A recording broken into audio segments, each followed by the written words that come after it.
What's happening, everyone? Good evening. This is the Premier League podcast with Scarfy Spurs Talks, Gameweek 12 preview.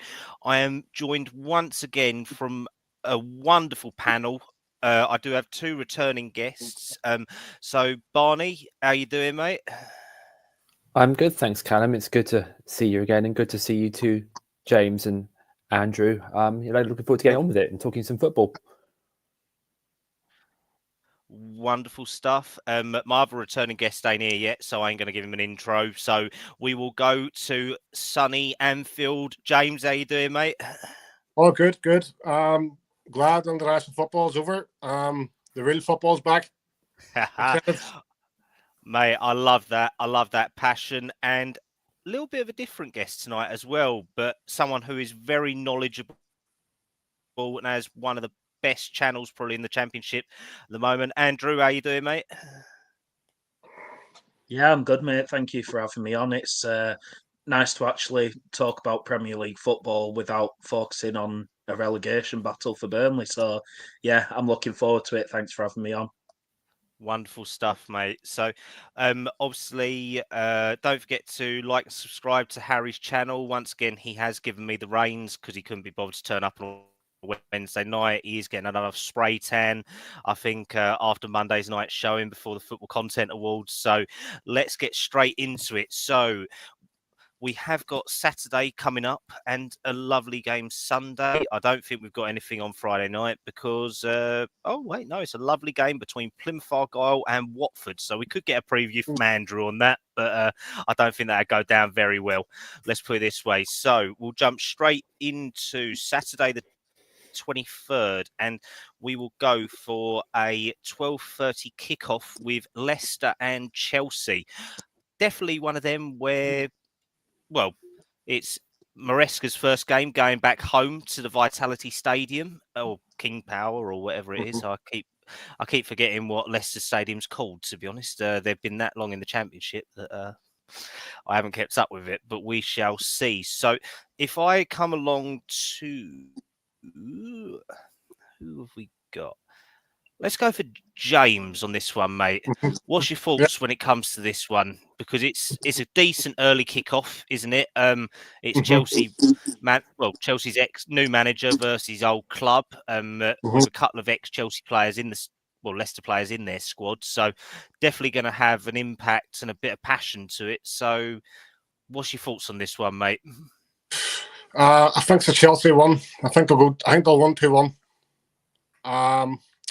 There's a wee bit of cohesion with Chelsea at the minute. They're playing a lot better under Maresca. They've better fluency with the style of play. They always go with the same 11. They don't seem to change it much anymore. They put more balance in the team. The Chelsea. No, I completely agree, mate. Let me welcome on another returning guest. He has turned up late. His bus ticket must have failed him again, but we will see him. We will see him. John, how you doing, mate? How you doing? Big up to Kallum here. Hope you well. How to everyone else in the chat, and it's just eventful. Like, I just had to see my mum in hospital, unfortunately, but I hope she's bearing up. She's fine, but she's still waiting for reports as well. So it's just going to run a report. So other than that, we'll see what happens after that, guys. But thanks for having us on. No, pleasure, mate. Pleasure. Hopefully all of us here can cheer you up a little bit and we'll talk something you're passionate about, and we all won't end up in a row like I did with Dan last week, but people did like it, so you never know. We shall see. So, James, thank you very much for that, mate. And obviously that was you're going for a Chelsea win. So I'm going to come to you on this one, Andrew. I mean, obviously, Leicester aren't in the greatest of form. Chelsea do seem to have about 3 teams that they can name on a pitch, but like James said, they are sort of clicking now. They seem to have something to their locker, and I mean, they are sitting at a healthy third at the moment. They have kicked Forest out of it, and they have gone ahead of Arsenal. The bane of my life, seeing Chelsea up there, being a Spurs fan, because they always seem to hate us. I don't know how, but what's your take on this game, mate? Yeah, it'll be an interesting one, won't it? obviously Maresca going back to his old ground, and like you say, Chelsea, they're in good form at the minute. I think the third in the league, aren't they? Leicester not doing the greatest at the moment. I think they're one of the out of form teams, as you were, at this moment in time. So, yeah, I think obviously the international break, it always makes it a little bit more difficult predicting the first games back, because you don't know who's going to be available. But yeah, I think I have to go with James on a solid Chelsea win. They've got Cole Palmer, who's just on a different level. So yeah, I'd have to go with the Chelsea win for that one, mate. No, I fully appreciate that, mate. And Barney, if I come to you on this one, mate, obviously Chelsea are Fulham's close rivals in West London. You don't seem to like each other. They do seem to want to always land grab you guys. Do you echo what James and Andrew are saying? Do you think it's going to go a Chelsea win, or do you think Leicester could maybe do something different under Cooper and maybe cause a bit of an upset here? It's like what the guys alluded to, and I particularly agree. After the international break, it's really tricky to call a team's form, because when teams sort of enter an international break, for example, on good form, it can sometimes disrupt it. I've seen it myself, my own team, and it can sometimes work the other way. So you never really know with injuries, as you say just now, what kind of teams will start. But Chelsea have good away form. I've watched them quite a bit this season, Callum, to be honest, and I've been really impressed. You know, they've got like effectively 3 squads, haven't they? They've got so many players. I love Cole Palmer. I always have. So I would, at this moment, have to back Chelsea on this occasion for a win against Leicester, because I don't particularly think Leicester will have enough in the tank against them. No, I fully appreciate that, mate. And John, let me bring you in on this one, mate. Have you been impressed with Leicester since they've come up, or have they sort of ping-ponged backwards and forwards? Because they seem to have at least a couple more wins than Ipswich and Southampton as the promoted teams from the Championship, but they haven't sort of fully got going yet, have they? Leicester, not really, mate. No, Leicester has come up so far, and their aim is to stay up this season, finishing 17th for that football club. Losing Maresca is a massive body blow for them, because I thought you'd stay. But when Chelsea comes in for you, then what would you rather do? Stay at Leicester or go to Chelsea? They all go to Chelsea, right? Yeah. And that's the thing.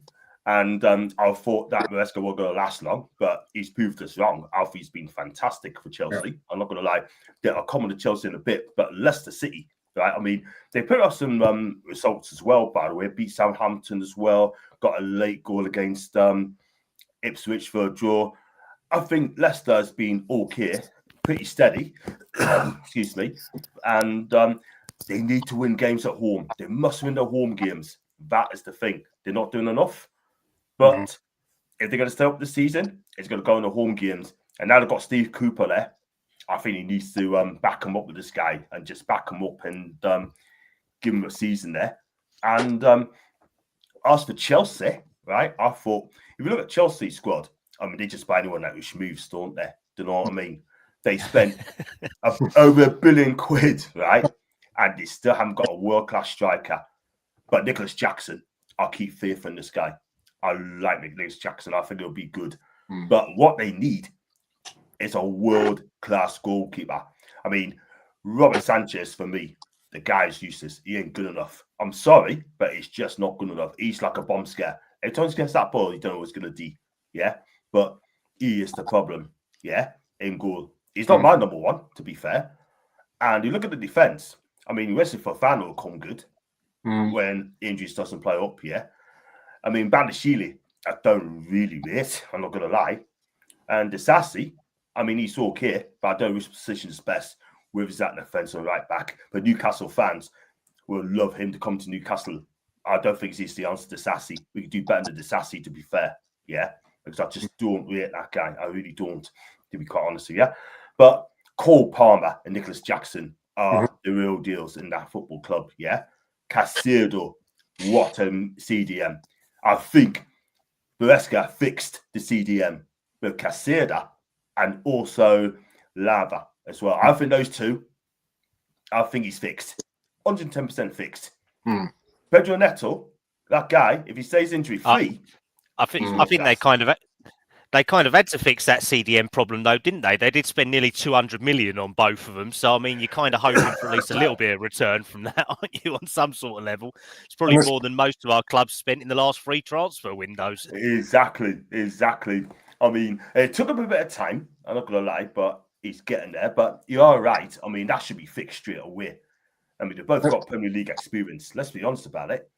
But, I mean, Leiva, he's been unlucky with injuries. We all get that, yeah. But given a run of games, I think he'll just get better and better and better. I mean, Maresca's got faith in him. And I'd give Nicholas Jackson the number 9 role in future. I think, do you need a world-class striker? They could do with one more, but Nicholas Jackson, for me, whether people like it or not, he's the real deal. That guy is the real deal. Yes, he missed a lot of chances. I have him at Newcastle United tomorrow. I have him at Newcastle tomorrow, 100%. They spent over 100 million on Enzo Fernandez. Yeah, he can't get in the team, can he? He can't get in the team. And That's the problem. You've got 3 6s there, or your 8s that are worth like you've got a 300 to 400 million pound midfield. Where, to be honest, realistically, last year Gallagher was their best midfielder, 100%. and the other ones were injured and all that. So you can't win. I mean, John, what I have heard on the transfer rumour mill that no one that you want from Chelsea will go to Newcastle, but I have heard Robert Sanchez will go if you offered him a packet of biscuits and all that, mate. So he could be your number 1 goalkeeper if you wanted, because everyone else thinks he's dog shit. So he might as well go up the far end of the country, and he's just a little bit below the Scottish League. So, I mean, if you can keep him going on the bus, he might get there. You never know. He could end up at Celtic, but at the moment he's stopping off at Newcastle. So no, exactly. I'll tell you what, though. I mean, I'd rather take Hugo Sanchez up front out in goal. Do you know what I mean? And I tell you what, he's late. But the problem is, though, he's Real Madrid legend, right? And he doesn't play in goal. That's the thing. So I'd rather take him than Roger Sanchez. Robert Sanchez. Roger Sanchez, the DJ as well. Roger Sanchez, I take as a DJ. I tell you one thing. He's probably doing the circuit. He's probably doing the blinking circuit in Ibiza at the moment, mate. You're not getting in this season. Let's put it that way. Exactly. But right. I did hear a rumor that Chelsea were interested in Kelleher. Yeah, I've heard there's quite a few different. There's quite a few different ones going around at the moment. I mean, Chelsea have still got, I think, 4 or 6 goalkeepers. They've still got Kepa out on loan. They've got Sanchez there. They've got God knows how many youth keepers. They've got about 3 American youth keepers that Todd Bowley likes to get from the MLS as well. So I mean, the goalkeeper. Jorgensen came over. They must have goalkeepers in excess of worth about 300 million as well. So they've got 300 million in goalkeepers, 300 million in midfield. Put that together, you could have got Neymar and Ronaldo all together and all that. I mean, they're past their prime, but they're still doing it. So that's more for Tom Bowley on his transfer strategy of Sweet FA, but that's another story for another day. So let me come to everyone and just get their score prediction. So, Barney, what are you going for this one? Well, I was thinking about this actually while you guys were chatting. We've been chatting a while, mate. John didn't stop, so I mean, you had enough time. It's a tricky one because I know obviously they need a result. Leicester. I'm going for a 2-1 Chelsea win. 2-1 Chelsea, lovely stuff. Andrew, what are you thinking on this one, mate? I'm thinking Leicester will do the typical Leicester. Steve Cooper, be hard to beat, hard to break down. Jamie Vardy will do a Jamie Vardy and shock us all into getting an early goal, but I think Chelsea are too strong for him. I think it's got to be a 3-1 Chelsea. Very nice, very nice. And James, what are you thinking on this one, mate? You thinking a Chelsea win or a Leicester win? Chelsea won 2-1. Definitely, yeah. 2-1. Yeah. Lovely. And John, what's your score prediction for this one, mate?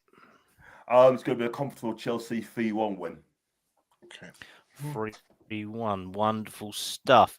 So let's jump ahead. We'll go to our 3:00 kickoffs. Not that anyone can watch them unless you're in another country because of our fun broadcasting right deals. Never heard anything like it, but if you do watch them, then you probably shouldn't be. So we'll leave it at that on that one. So we'll go down the road from me in North London. They should be a little bit further south. They should be south of the Blackwall Tunnel. That is where they do reside, but I'm not allowed to say that, so I'll leave it at that. But we will have a lovely game at the Emirates for Arsenal with return to North London of Nuno Espirito Santos after his shortest tenure as a manager, as Spurs manager after a couple of years. But hopefully he can go there and do a deal over on Lego Head. But I can't really see it happening, to be honest. But you never know. Forest have done it earlier in the season. So I will come to... Let's come to Andrew on this one, mate. You been impressed by Forest this year, or you've been more impressed by Arsenal? Do you know what? I've been really impressed by Forest this year. Obviously, they were down there with us towards the end of last season. They were involved in the relegation fight. Obviously, the points deduction didn't help that fight. But I mean, Chris Wood, I'm sure John will be able to agree with me. Towards his end of his time at Burnley and his time at Newcastle, he didn't look like the striker he looks like now. He was a good striker for us over his years, but he's just been reinvigorated, and I'm really, really impressed with him. And to be honest, I'm shocked. And it wouldn't surprise me if they were able to nick something against Arsenal, because they're not quite as impressive this season as they were for me last year. I think not that it's all falling apart, but it's not quite clicking for them as much as it did last year.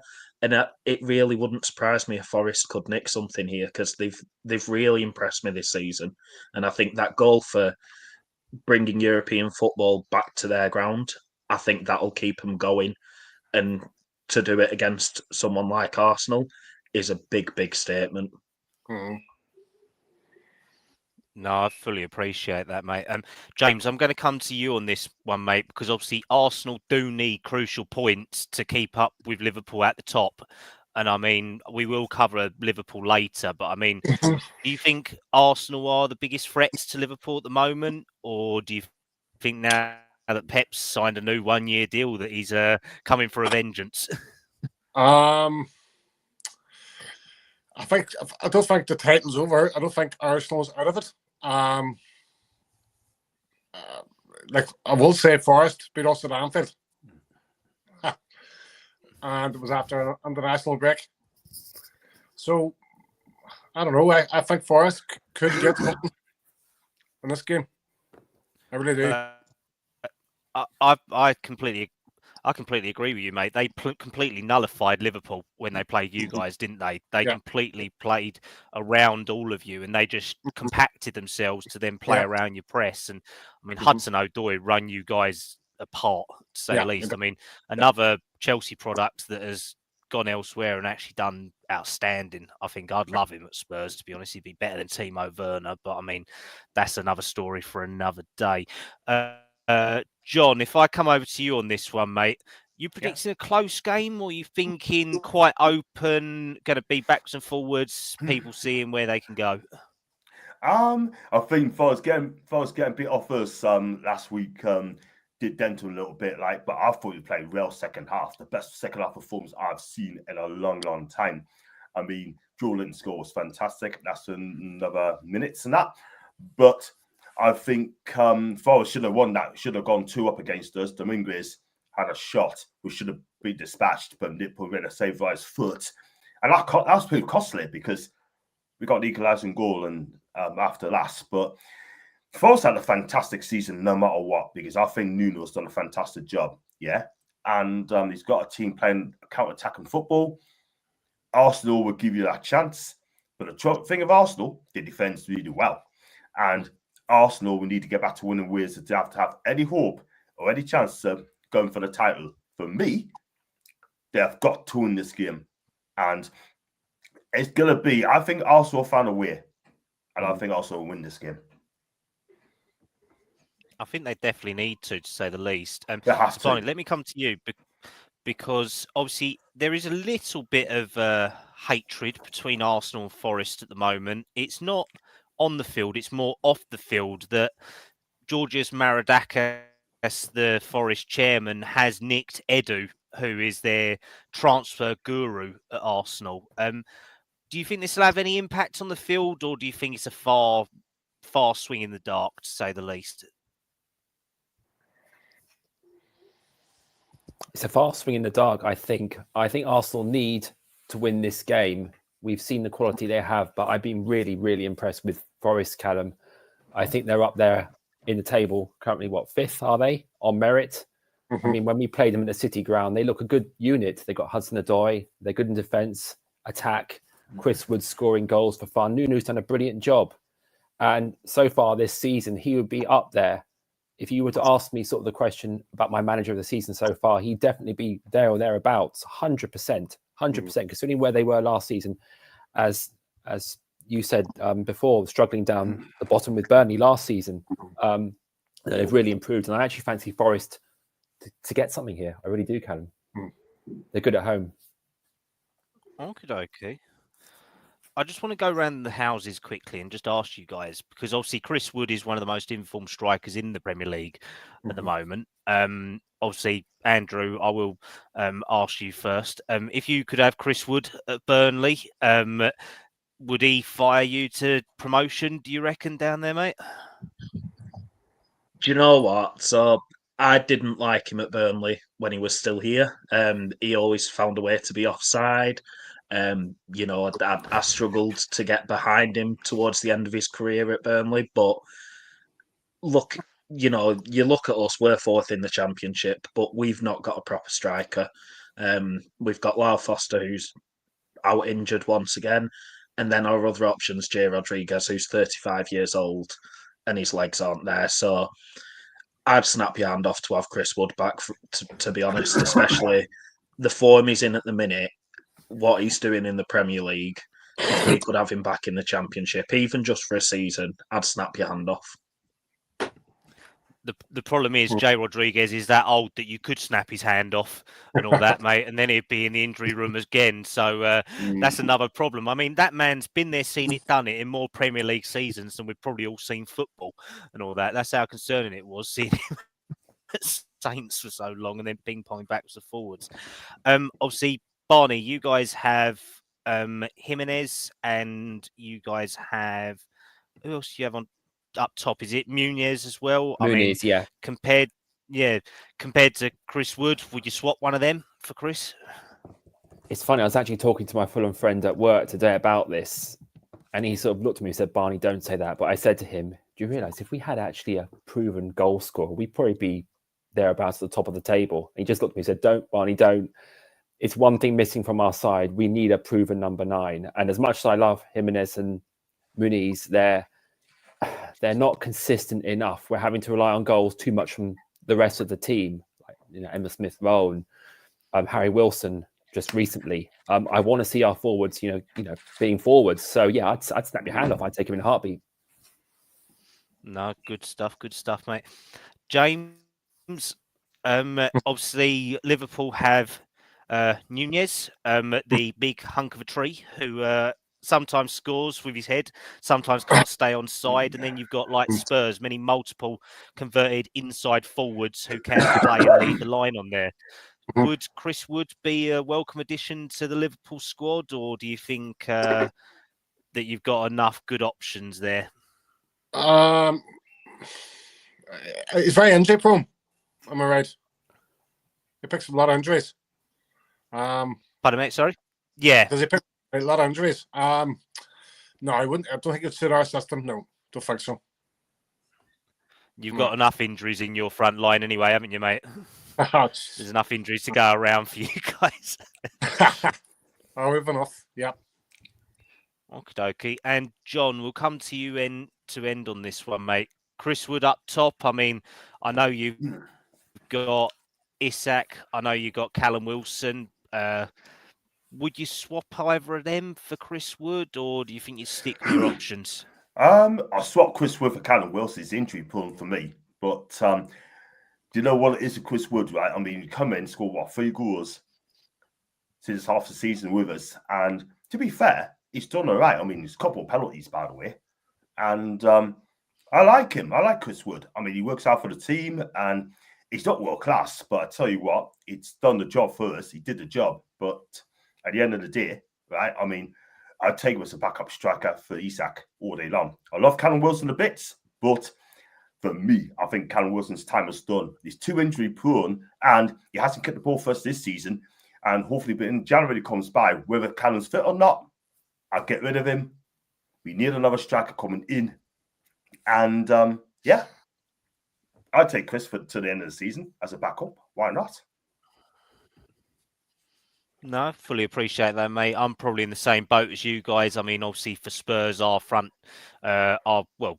theoretically, our leading strikers would be Richarlison and Solanke. Solanke, I quite like him this season. Not a bad option. Richarlison, I would have rather either take the money from Saudi and gotten off our injury bench.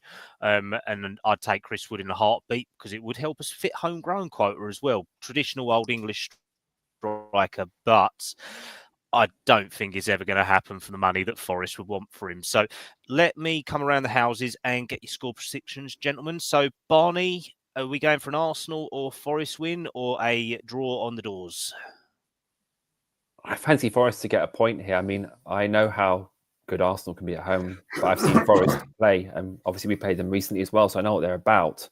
I just fancy in their position at the table and momentum. I fancy a point, 1-1. 1-1, okie dokie. And Andrew, you thinking the same as Barney, a nice draw, or are we going for a high scoring one-sider?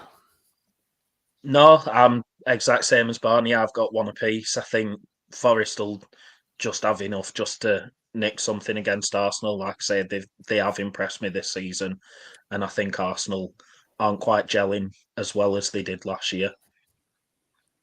Okay. And John, are you thinking the same as Andrew and Barney, or do you think we've got at least some goals in this game? I think I'm going to go for Arsenal 2-1 win.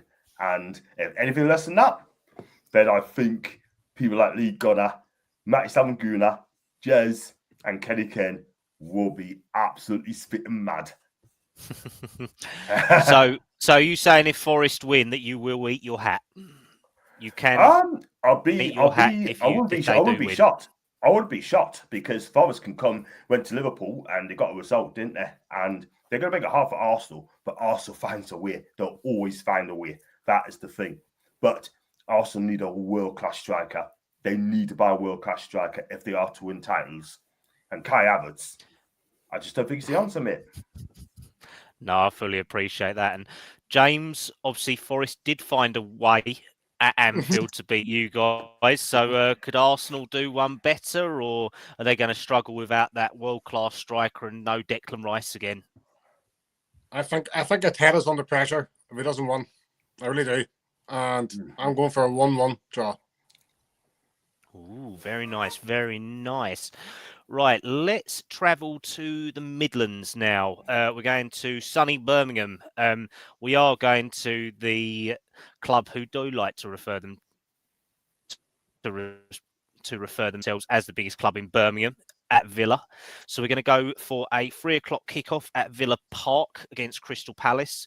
One team definitely experiencing some good championship games, well, Champions League games, and some good results under Emre versus Glasner, who I think only have one game of the season, only one win. And I won't say who that win was against because it might make me cry, but we will see how this one goes. Barney, if I come to you, mate, obviously Glasner not in the best of form, but I think that Palace will persevere with him because you don't become a bad team overnight. Whereas Emre has taken everything that he gets by storm. Even if he has a bad result, he just keeps going. the geezer is like mustard. You either like him or you don't, and all that. But he just keeps going. It's true. He does keep going. It's a definite Marmite thing. I mean, having played Palace recently and watched them, you can tell they're struggling and they shouldn't be down there, but they've had problems with injuries, and they're a decent side. But I think when they get their players back, I think you'll see a marked improvement. I mean, they're definitely in a rut. Villa, actually, we won't discuss that result, Callum. Don't worry. Haven't had the best run of results. They're a bit up and down, but they're one of those sides I think that can just turn it on. And I really like what he's doing, the Villa manager, to be honest. And I think they will rise up the table. And I fancy them against in this game. I think they can get a result. Mm-hmm. No, I fully appreciate that, mate. James, you got the same thoughts as Barney, that you think Villa are definitely on some of their rich form and they just keep coming back, or do you think Palace might have something about them to do something here today? No, I think I watched Villa against Liverpool, and they were very good. They were pretty good. They were very lucky to lose 2-0.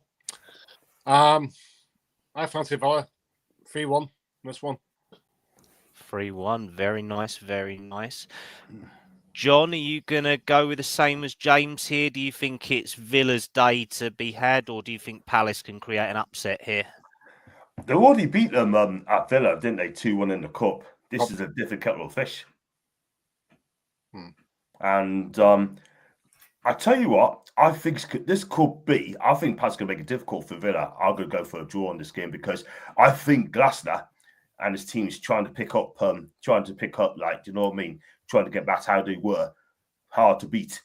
And Villa, if Villa don't get the goals in late in the game, I think Palace will frustrate along the way. But excuse me, I'm going to go once each. One each. Okay. One each. Okay. Andrew, are you thinking the same as John, or are you more towards James's line where you think it's going to be a Villa win? Yeah, I think it's going to be a Villa win. I agree with Palace. They are a good side and they've got some really good players. I don't think the position they're in now will be obviously where they are come the end of the season. I think they're too good to be in the relegation places, and I do think they'll end up finishing mid-table. But they've still got players out injured at the minute, and I just think Emery's done such a good job with Villa. You know, they've got some fantastic players. Their fans are enjoying playing in the Champions League. And yeah, I just can't see anything other than a Villa win. And I think it'll be quite emphatic as well. I think there'll be a few goals in it. But I think it'll be an emphatic Villa win. Wonderful stuff. Wonderful stuff. What's your prediction on this one, mate?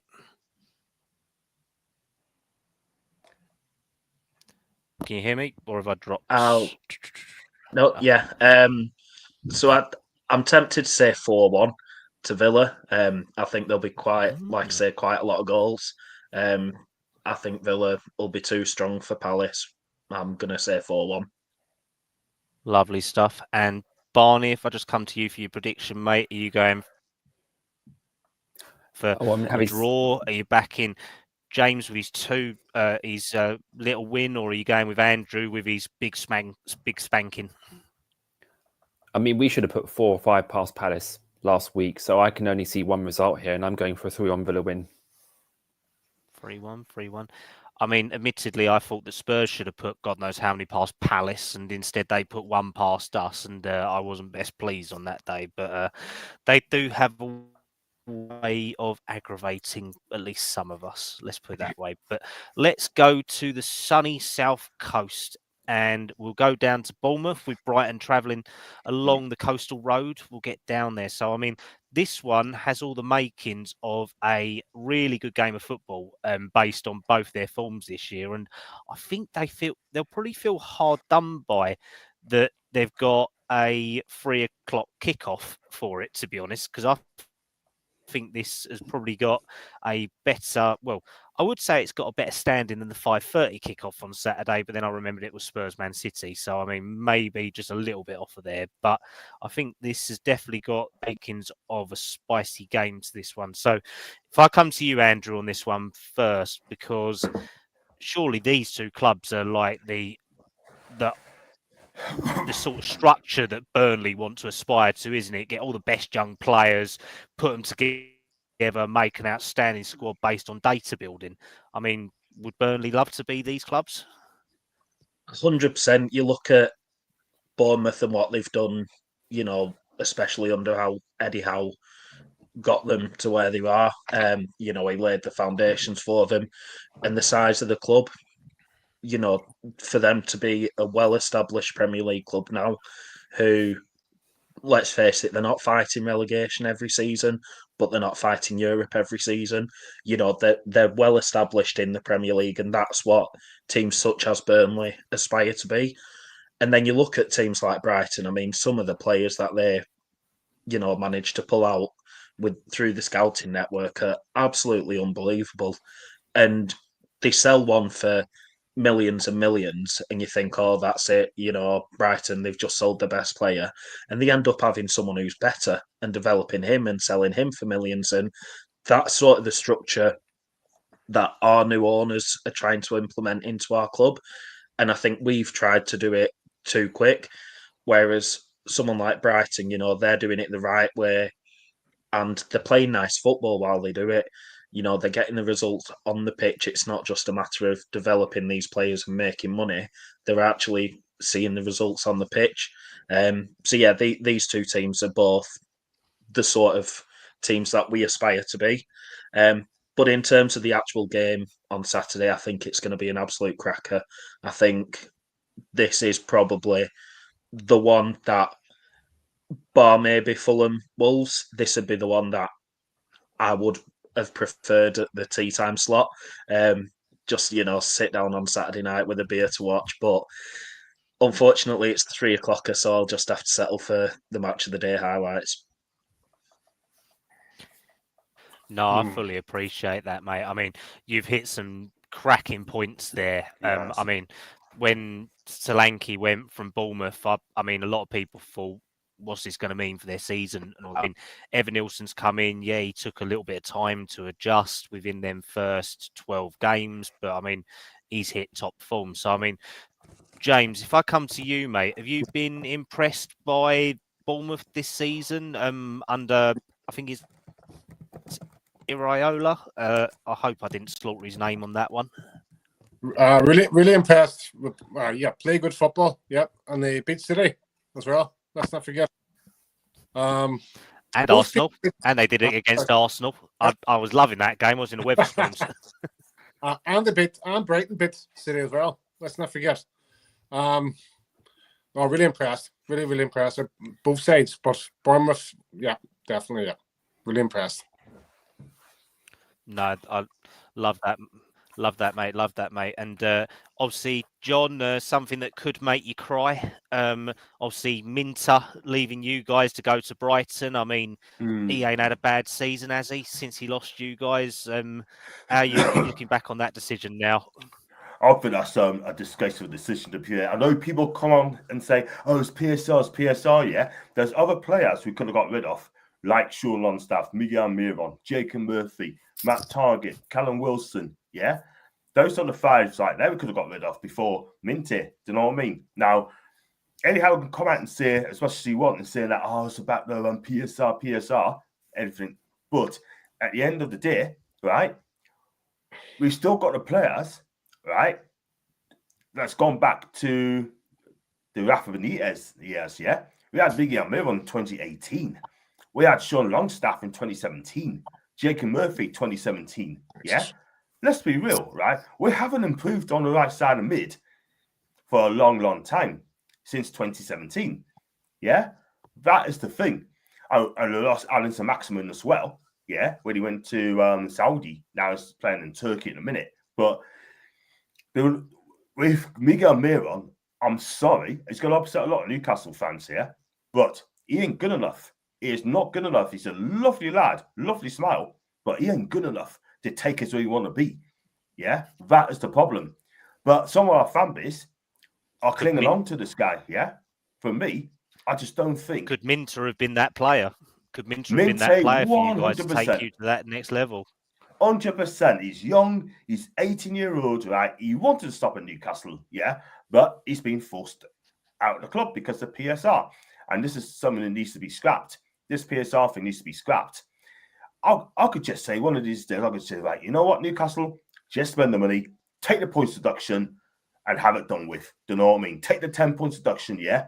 Let's spend the money, yeah? Simple as that. And then people will jump on us saying that we can't spend. Of course you can't spend. The Premier League are a disgrace. I'm sorry, but Richard Masters is clueless, yeah? I hope Man City win their case. So it gives every single club a chance to compete. And at the minute, we're not competing. We are not competing because the Premier League has tied our hands to spend money. We can't spend. But on Minty, yeah, we could do them right now, you know. And we have to move on. But we must get a right side mid. That's another thing. We haven't replaced him. We have not replaced him. And that is the thing. And we need to get a right side mid in January. No, I understand that completely, mate. I mean, Barney, if I come to you on this one, mate, the front, when you look at it, the front three or front four of Brighton, if you do want to play a conversion role, you got João Pedro from Watford, 20 million. Minter, I think 30 or 40 million from Newcastle. For John, you've got Danny Welbeck, who came in either for a nominal fee or on a very minuscule one. And then Evan Ferguson, who is homegrown. I mean, Jesus, that, and out of that, two of them actually do class as three classes homegrown as well. Welbeck being homegrown, Ferguson being homegrown, and João Pedro, because he's been over here so blinking long when he came over from Brazil being a youngster to Watford. I mean, you got three homegrown forwards there. I mean, that's like manna from heaven, ain't it, in the Premier League? You get that. Oh, it's absolute heaven. I mean, I've got such respect for Brighton and Bournemouth as well. Mentioned to them, they do recruitment so well, and all those players I'd happily have in my side. They just bring such quality, and they're so pleasing to the eye to watch. I mean, talking about Bournemouth quickly, I've been so impressed with them, Kallum, this season. I really have. I mean, they've stabilised. They run well. You could say, as we alluded to earlier, they've established themselves in the Premier League, and both Bournemouth and Brighton, I think this is going to be a great game, to be honest. I would have actually put this as an evening game because I think this will be the game of the weekend. I would have put this as like a Monday night game or a Friday night game because it's just that kind of light under the lights kind of feeling. And if you're asking for my prediction now, I can give it to you now or later. But I think this is going to be a really, really entertaining game. Yeah, go for it, mate. I think it could be 2-2. Give me your predictions, 2-2. and I'll come around to all the other guys. Ooh, yeah, 2-2. I think it's going to be a really entertaining game. Andrew, are you sharing that same feeling as Barney? You think it's going to be high-scoring draw, or do you think one side may just nick it by a high score line, do you think? No, I think me and Barney are on the same wavelength tonight. I think we've pretty much predicted every single score the same. I'm saying 2-2 as well. I think it'll be... Yeah, Scott Parker ball. I think it's going to be an absolutely brilliant game, and I think it's going to be a 2-2 as well. Lovely stuff. I mean, I did just see Barney's hand just come across the screen there and just nearly touch your face. Are you guys sitting in the same room? I do have to verify this, or you guys just... I can confirm. Is it just some weird telepathy that's going on here? Love it. No, there's no secret communication. Oh, right. It's just Scott Parker. I would hope not. This is meant to be this is meant to be end-to-end encrypted communication. We are all independent fans here, if I stress that to everyone. John, you thinking high-scoring draw, mate, or have you got one side to pip it to win? Do you know what? I would love to do a hospitality vlog for this game. And that would match day vlog. I would have loved to do that for a game like this. No question about it. I agree with the others. It's going to be a high-scoring game, and both sides will be going for it. And it's a hard call because Brighton are terrific, and I think Bournemouth are as well, especially home. Do you know what? I'm going to go for Brighton 3-2 win. Ooh. James, I'll come to you lastly on this one, mate. Are you going to back John's prediction of Brighton win? Are you going to go for a Bournemouth to steal it, or are we going for a high-scoring draw, mate? I'm going for 2-1, Bournemouth 1. Oh, there we go. So we've got two polar opposites and two high-scoring draws. So, I mean, if you are able to watch this game on Match of the Day highlights, as we'll say, then I think it will definitely be the highlight of it. So hopefully we should have something interesting from this one.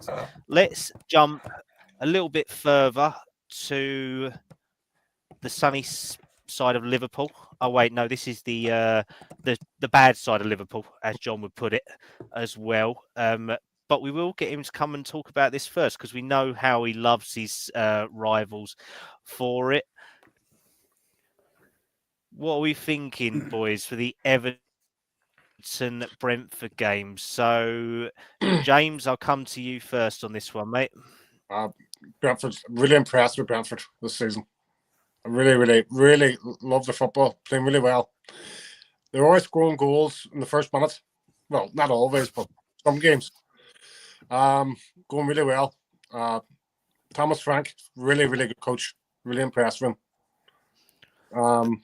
The guy just seems to get better and better with age, don't he? Better and better. Each season he comes up with something different. And that set-piece coach is outstanding for them as well, whoever does their starting lineup kickoff bits. I just really love watching Brentford this season. They're doing really well. Really good. Really good to watch. Yeah. How about your rivals across the other side of Liverpool? Have you thought that they're how you expect them to be, or are you a little bit disappointed even from seeing that? Nothing's changed. Nothing. Everton's just Everton. John Dyche, instead of football, it's just, what can you say? It's Everton. It's. I hope to stay up, but who knows? Who knows? No, I appreciate that. Andrew, if I come to you on this one, because obviously a lot of Burnley fans do have fond memories of Sean Dyche for all the work that he did do for you guys. Are you one of them fans, or are you thinking onwards and upwards? He played the most turgid football in history. I'd say that, but I'm currently watching us play Scott Parker Ball. So, yeah, I absolutely love Sean Dyche for what he did at Burnley and the years that he gave us. I mean, I've grown up watching us play Championship football for so long that for Dyche to come in and get us in the Premier League and establish us for as long as we were, and then even get us, okay, it was European qualification rounds, but it was something that I didn't think I'd see in my lifetime. So for what Dyche did at Burnley, he will always have the respect, of the town, and I'll always love him for that. But I can't stand Everton. So it's mixed emotions, really. I'm the opposite of James, where I kind of think that new stadium will look perfect in the Championship, and we'll wave to him as we go past them, hopefully. But you know what you're going to get with Sean Dyche. You know he's going to try and defend as much as he can, try and get you, with the long balls up top. But I like Thomas Frank. I like Brentford. I think they're a great team. I think they just keep getting better and better every season. They've got some fantastic players. I think, is it Wissa, who's one of the top goal scorers in the league at the moment? They've just got some absolutely fantastic players, but I think Brentford are going to have to nick this one. What are you thinking? Are you thinking a 1-0 win because Dyche does close I up think top? I think it's going to be a really tight game. I think Brentford are going to find it hard to break Everton down. I don't think Everton will have enough in attack, so I do think Brentford will nick it as a 1-0. But this could be another entertaining game, but Brentford will end up nicking it. No, I fully appreciate that, mate. Barney, if I come to you on this one, mate, obviously Brentford are quite close to home for you guys. they were at one point the archetype of what Fulham were aspiring to be the last couple of years, after all the stuff. And then you guys have sort of gone a little bit ahead of them now. But Thomas Frank still plays some of the most entertaining and best football in the Premier League compared to a team like Everton. So, I mean, are you like Andrew and James? Are you over the moon with Thomas Frank, how he's been as a manager, or do you think he's still got more that he can give? I think he's got a lot more he can give. I really rate Brentford. I was especially happy with Brentford when they conceded 2 late goals to us last couple of games ago. That was really good. But the problem is with Brentford is their home form is great, but their away form is letting them down. I don't know if you've seen the home and away form tables recently, but they're top of the home table, but they're pretty much almost at the bottom of the away table. And Everton, you can never write them off at home. I mean, they'll be buoyed on by the crowd. It could go either way. This could really. Everton will really want to sort of get that kind of, that away win. It's a tricky one. But I think they might just scrape over the line, Brentford, because they got that momentum. And I like Thomas Frank. I really do. I think I'm going to go for a 2-1 Brentford win. Lovely stuff. And John, if I can get your thoughts on this one, mate, just before I ask you for your preview for the game. This is from H. He's gone, I don't want Ange to be sacked, but if he does in the near future, I'd love Thomas Frank at Tottenham. Do you think Thomas Frank would work at Spurs, or do you think that's a disaster waiting to happen? For me, I don't want, if I was a Spurs fan, I want Ange to be as long as possible. Yeah, you got to back the manager, but at the end of the day, right, if you're not doing the job, not doing the job. But I think Ange is perfect for Tottenham, in my opinion. I think Spurs fans will have to realise they want attacking football. Yeah, they've got attacking football. Yeah, so they can't moan about that. Yeah, Ange is the right guy for Tottenham, no questions about that. But like Harry said, if he does get sacked, will Thomas Frank be the answer? I think Tommy Frank could do well. I really do think he would do fantastic at Tottenham. I really, really do. He'll play football the right way. But he's comfortable at Brentford at the minute. He's very, very comfortable. And I think Thomas is ready for a big club. I really do. But he's just waiting for that big club to come for him. And then he has taken Brentford as far as he could. I know Brentford fan ain't going to be happy for me to saying this, but at the end of the day, would you take Thomas Frank to Tottenham? I think if you give him the right package, however, I think that he'd do well. I think he'd do well.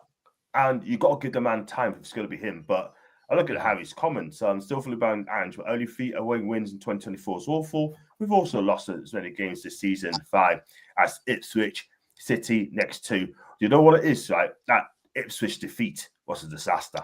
An absolute disaster. Yeah. And they could have gone third. But Ipswich come on a good day. That is the thing. I don't know what happened there. But Spurs were woeful. Yeah, but we didn't just do it against them. We did it against Palace. Obviously, in that second half, we should have hands down beaten you guys as well when we went. And you beat us 2-1 as well. So, I mean, it's such a up and down season with Ange. But if I come back onto the Everton-Brentford game, mate, what are you thinking in terms of score-wise here then? I don't wish Everton's going to turn up, to be fair, on the Sean Dyche. I mean, I watched them against Newcastle, and I didn't feel that good at all whatsoever. I can't even lie. We should have won that game. I was so disappointed they didn't win that game. Gordon missed a penalty. Okay, cool. But the chances we've had, Joe Linton, Bruno Guimaraes, yeah, we just wasted chances in the second half, man. And if you want to get European football this season, no disrespect to Everton, we got to beat teams. Got to beat teams like Everton. Yeah, I can't lie. But Brentford, you know what? They're having another good season. To be fair, okay, they've dropped so many points. I think they dropped about 14 points from winning positions. Yeah, that ain't good for the Premier League. You can't drop that many points in the Premier League. For me, I wouldn't be surprised if it's a draw, but I would say Brentford will just edge it. And I'm going to say Everton 1, Brentford 2. Wonderful stuff. And if I just come to James for the final prediction here, mate, what are you going for on this one? Are you going for an Everton win? I know you probably never will back Everton to do anything in life. But are you going for Brentford, or are you thinking just a turgid draw? I think Sean Dyche will try and make it compact, try and make it hard for Brentford, but I just can't see it. 3-1 Brentford. 1. Very nice, very nice. Obviously, evening to Jay.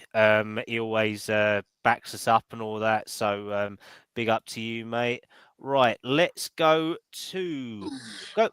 We'll jump back to West London. Don't know why we want to go there. It's not a nice place, but we'll have to anyway because just to keep someone happy in the middle up the top. So we will go for Fulham Wolves here. Barney, obviously I've got to come to you first, mate. I don't want to, but I'm going to have to ask your opinion on this one, mate. I know, because if not, I'll get in trouble one way or another. So what are you thinking on this one, mate? Well, I'm going to Craven Cottage on Saturday. It'll be my 6th game. I'm actually really, really looking forward to it. I think we've got serious momentum. I really, really do. All our players have had good international breaks. Harry Wilson and Tony Robinson, Raul Jimenez, they've all put in shifts. And it's going to be really, really interesting to see how Adama Traore and Raul Jimenez get on against their former sides. You can definitely tell they'll have chances. I mean, Adama, with his runs, we just a little bit lacking in clinicalness sometimes. That's my only criticism. I think if we score first, it could be a 3 or 4-0. But I know Wolves, they'll come make it tricky for us. They'll come and defend and try and hit us on the counter. But if we play our way, I can give you my prediction now if you want.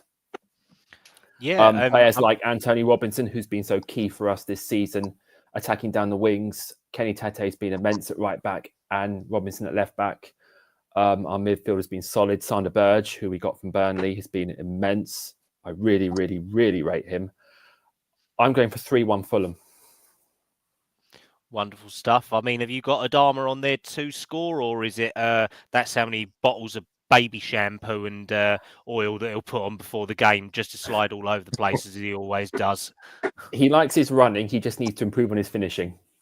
He's never been a good finisher ever since he came from Barcelona to Middlesbrough to wherever else he came. I mean, even when Spurs were looking at him, I was just like, he's a good player for energy and fitness. But I mean, Jesus Christ, he can't hit a barn door from 2 yards away. And I don't think he's done it for you guys either, has he? I mean, against Man City was a prime example. I mean, he ran rings around them sometimes, but just lacked that end product. Shame, really, because there was a good player there. He just needs that little bit more finesse in front of goal.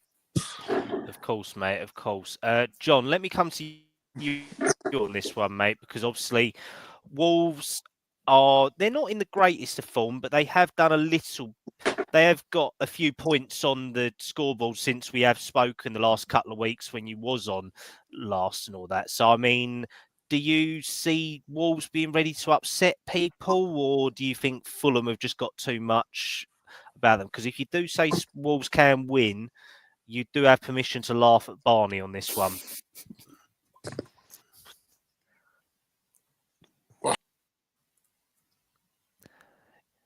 You're on mute, John. You're on mute, mate. Sorry, man. Yeah, I mean, sorry about that. I wondered what stopped you talking. I was going to say, silence is golden. Silence is golden, oh, thank you, man. Silence can be golden, but hey ho. Yeah, man. I think, look, Fulham's been impressive this season, especially at home. Yeah, playing some lovely football, movement and everything as well. Like you said, Barney said, I mean, Sandro Burgess is immense in midfield. I think Antonio Robinson's cracking left back.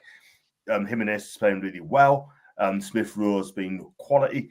I tell you what, I'm not being funny, right? But with Wolves, I'll go with Harry again. Tough start to the season. Very tough start by Wolves, unfortunately. But the way Fulham are at the minute, I still think it'll be too good for Wolves. I think there'll be goals in it. But I'm going to go with Fulham 3, Wolves 0. And Fulham are on fire. Wonderful stuff, mate.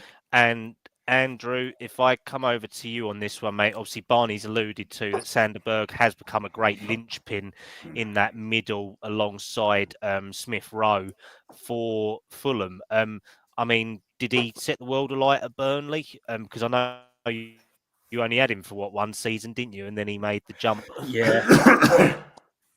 Yeah, I'm glad Barney mentioned him, to be honest, because I was going to ask what his thoughts were on him this season, because let's be honest, last year for us was absolute rubbish.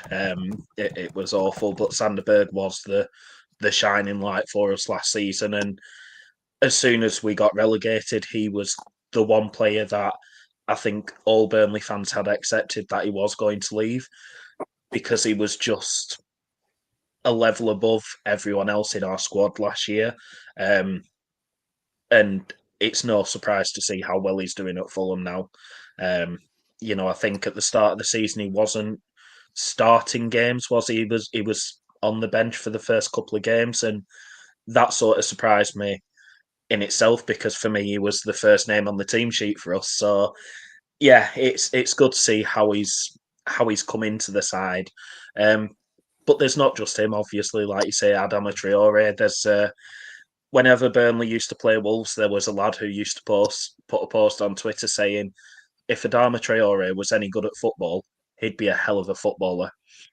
And that sort of sums him up, because he's got the skills and he's got the pace and he's got the ability. But then when it comes to the final third, or the actual things you need from a footballer, he just can't seem to do it, and he can't finish his it's dinner. a shame, really, because and it's a shame, because if he was any good at football, he'd be a hell of a footballer. But yeah, I think it's an interesting game. This is another one that I think will be a really, really good game this weekend. Obviously, a couple of Fulham players up against the former team. Wolves lying down the bottom. They're struggling at the moment, but I've got to keep Barney happy. I'm going to go for a Fulham win as well. I'm going to say 2-0. And I think Traore might actually get a goal. He's due one. Ooh. We shall see. We shall see. So, James, let me come to you on this one, mate. Do you think it's got the offing for a good game? Do you think Adama Traore may actually finish his dinner for one time? Or do you think Wolves could create an upset at Craven Cottage and ruin Barney's day? No, I can't. I can't see. I think Fulham won 3-0. Fulham win 3-0. Fulham. Wonderful stuff. Yeah. Wonderful. And Barney, just a little bit different for you as well. So I know we spoke in the green room before. Obviously, I'm going to do it for all of our teams here on our own respective fixtures. But I want to go for your best player of the season and your most disappointing season as well, just to get a little bit of an aspect from it. So best player first, yeah? Yeah. Okay, that's easy. Antonio Robinson, quite frankly, sensational left back. I mean, he's always in team of the week. He gets up and down the lines regularly. He goes from defence to attack frequently. I mean, he got assist against the USA the other night again, and he got the assist for our Brentford winner. He's a defender who, along with Anderson, Tete, and Bassi at the back, have been absolutely immense this season. They've been a rock, that back four. I really can't fault them. Brilliant, absolutely brilliant. So, Antonio Robinson, definitely my outstanding player of the season, with a special mention to Alex Iwobi, who's really, really run rings around players this season. The pace he's got and his ability, his football brain, he's just all over the pitch. And it's great to see as well. And my most disappointing player, well, we just mentioned actually, he has so many chances, bless him, and he runs, but Adama Traore, he lacks that end product sometimes. And I can never criticize a Fulham player. So I think we've actually excelled this season. I don't think anyone's been a failure. And I was thinking about this earlier. How should I respond to this? We've got 18 points. We're right up there. I can't grumble. But yeah, if he can improve on his finishing, that's my only criticism. So that's my one Fulham player who I'd say, yeah, you need to constructive criticism. Lovely. And last question for you, mate, before we move on. A early prediction of where you think you guys will finish the season? Well, you know what? I've seen a lot of football this season of us play. If we sign a decent striker in January, I'm going for top 7. I'm actually going to go for 8. I've changed my prediction. I think we can finish higher. I think we're that good. Genuinely, Okay. I've been really, really impressed. I'm going for 8. Wonderful stuff, mate. Right, let's jump to our 5:30 kickoff, and it's a game that I really wish I weren't coming back from an international break on, but I'm sure I've got to live through it one way or another. So we will go to the Etihad. Spurs obviously not in the greatest of form. We are off the back of 2 losses against Galatasaray and Ipswich, and after beating City and Villa the weekends before. So we beat the good teams, we lose to the shit teams. So, I mean, it just sums up being Spursy hands down on this. But obviously, with City being title rivals, I'll come to James first on this, mate. Do you think this has got the appeal of a big game, or do you think this is going to be Spurs absolutely getting killed, or Spurs potentially doing what City always do against us and maybe getting a banana skin and falling over? Well, City aren't playing well. City are just not the team they were. Maybe Pep signing a new contract might gear them on, might give them a lift. I think Spurs are more capable of getting a result at the Etihad, and I think they will. This one, I think they will. I think Ange can do it. Mm-hmm. I think he can get it. Okay. What you reckon we can get a draw? So what Yeah. are you going for? 1-1, 2-1? One each. One each? Yep. I'm glad you're optimistic, mate, because I know a lot of Spurs fans I've spoken to over the last 2 weeks have been trying to hide somewhere. They've not even been responding to me. So it's either about this game or probably me, but we'll see. We shall see on that one. John, let me come to you on this one, mate, because obviously you've been one of the biggest advocates of Ange as a neutral fan whenever we've talked about it. So, I mean, have you got the same thoughts as James on this? Do you think Spurs may just have enough to get a draw or a win? Or do you think that City, now that Pep has signed his new 1 year plus 1 extra additional year extension option, will make them kind of calm down a little bit and start going again? I could just take You're a on case. mute. It's on me again. I've unmuted you, don't worry. You're Thank okay you, now. man. Thank you. Thanks very much again, man. Look, I mean, it doesn't look good. If you're a Spurs fan and Pep signed that new deal, everyone would be thinking, oh, God, great, it sounds a new deal. I think City will be up for this game. I really do think that. But Spurs got goals in them. Mm-hmm. The trouble is, though, they can see goals as well. That is the thing. And it's going to be an interesting game. Both sides love to attack. And this could be a high-scoring game, This could be a high-scoring game. And it's going to be interesting because Man City need to start winning games. They lost 4 games straight. But what people have to understand, they lost 2 in the league. That is the thing. But I think City will be too strong for Tottenham on this one. I'm going to say City 3, Tottenham 2. And I think City now, the players knows where Pep is going. He's going to stay at the football club. So all the players are going to be up for it. But they need to get their players back very, very quickly. They're badly missing Rodri in midfield. They're badly missing Kevin De Bruyne as well. And if you look at the players City's got, they still perform. I mean, Nunes, I'm not sure about him, by the way. I can't lie. I'm not sure about that guy. But for me, I think it's going to be all on Erling Haaland. I think he'll score on Saturday. And a 3-2 win. Okay. Big up Doug, by the way. Yeah, big up to Doug, as always. Obviously, something just reported about 15 minutes by Fabrizio Romano.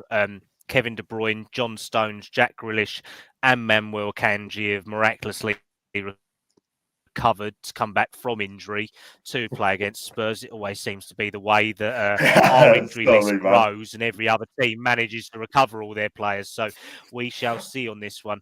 Barney, I mean, I've never optimistic on these games, but I kind of was hoping a little bit until I saw that tweet come out for it. So I think definitely I'm not optimistic. Do you think Spurs have got enough about them, or do you think City are going to steamroll us? I was optimistic before you told me that. Now I'm just having another think now. Yeah, always is the case, isn't it? Players coming back when you think, oh, but they're not going to play against us. It's so typical, isn't it? You know what? You enjoy playing against Man City. I still think the way Man City play and where you play, you're not going to keep a clean sheet with all due respect. I just don't see that happening. That's the first thing I'll say. I do think, I don't know, I do think you'll get something from this. So, and I said this to Harry last week, and my prediction was I think it'd be a 1-1 draw. I think Spurs will just they saw obviously the cup win against them, as we can do it again. I mean, I know they've got players coming back, and it depends how Haaland is, if he turns up. That's the key. That is the big key. And they are missing players, as John alluded to, big style. But I'll go with a 1-1 draw with this one, Callum, to please you, of course. Yeah, well, don't worry, I'm not going to talk about Spurs today, so it'll be all right. I've done enough of that over the last couple of weeks. Andrew, let me come across to you, mate, because obviously this has taken the 5:30 kickoff, and as the most neutral one out of all of us looking at it from the Championship. I mean, do you think this has got the pegging of a good game, or do you think this is going to springboard City up into that title challenge again? I've been dreading this one because I don't want to upset you, because I've really enjoyed my time on here tonight. But look, I do like Spurs. I love Ange. I think you've got to stick with him. I do want to say that first because I think it will come for you, and you will end up being back where you should be. And I think Ange is the right guy to do that for you. You look at teams who have been successful. I'm sure James will agree with Liverpool. They gave Klopp a bit of time, and look what he was able to do there. So I do think you need to stick with him and give him the time. But City have just lost 4 in a row. 2 league games, Champions League, and then obviously the Cup with you. They've now had the international break.